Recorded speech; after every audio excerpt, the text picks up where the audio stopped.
संभल के अंदर जिस तरीके से प्रशासन ने जानबूझकर, ये हिंदू मुस्लिम दंगा नहीं है, ये प्रशासन और मुसलमानों के बीच का झगड़ा है।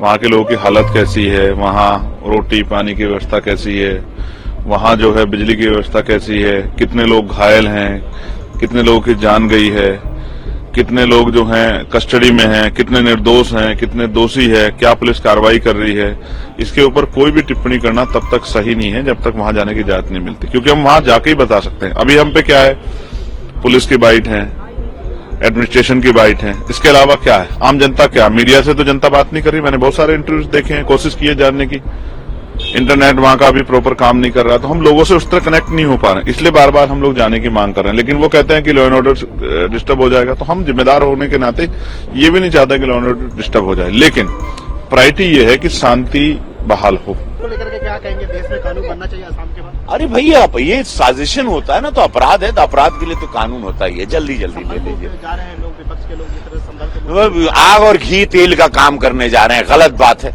गलत बात है। पुलिस पर वहां हमला हुआ, इसका पूरा भाई विजुअल्स को कैसे नकार सकते हैं, विजुअली जो दिखाया गया उसको आप नकार रहे हैं। भारत के मूल से खिलवाड़ हो रहा है।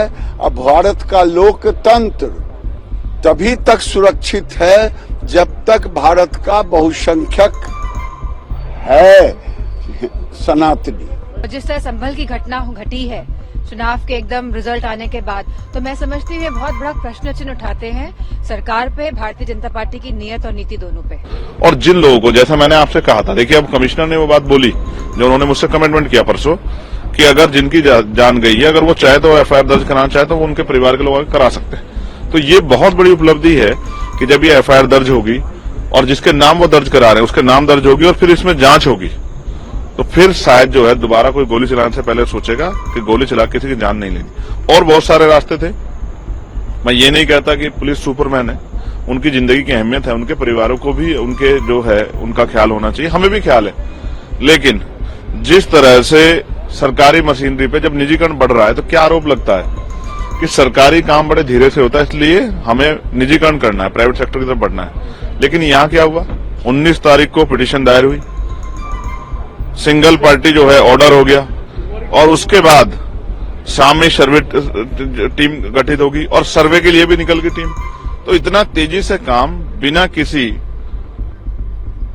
पहले से पूर्व निर्धारित साजिश के अलावा नहीं हो सकता, इसलिए हमें सब लोगों पर शक है। संभल के अंदर जिस तरीके से प्रशासन ने जानबूझकर, ये हिंदू मुस्लिम दंगा नहीं है, ये प्रशासन और मुसलमानों के बीच का झगड़ा है जिसमें 5 लोगों की जान गई। ये हिंदू मुसलमान का दंगा बिल्कुल नहीं है, ये दंगा है सिर्फ और सिर्फ उत्तर प्रदेश की सरकार द्वारा प्रायोजित दंगा, उत्तर प्रदेश की सरकार के द्वारा प्रायोजित हिंसा। तो मैं बार बार इस बात को कह रहा हूं कि उत्तर प्रदेश का गरीब नौजवान, बेरोजगार नौजवान, वो दर दर ठोकरें खाएगा नौकरी के लिए, और अमित शाह का लड़का हो या भारतीय जनता पार्टी के नेताओं का लड़का हो, ये दुबई के शेखों के साथ हजारों करोड़ का बिजनेस करेंगे।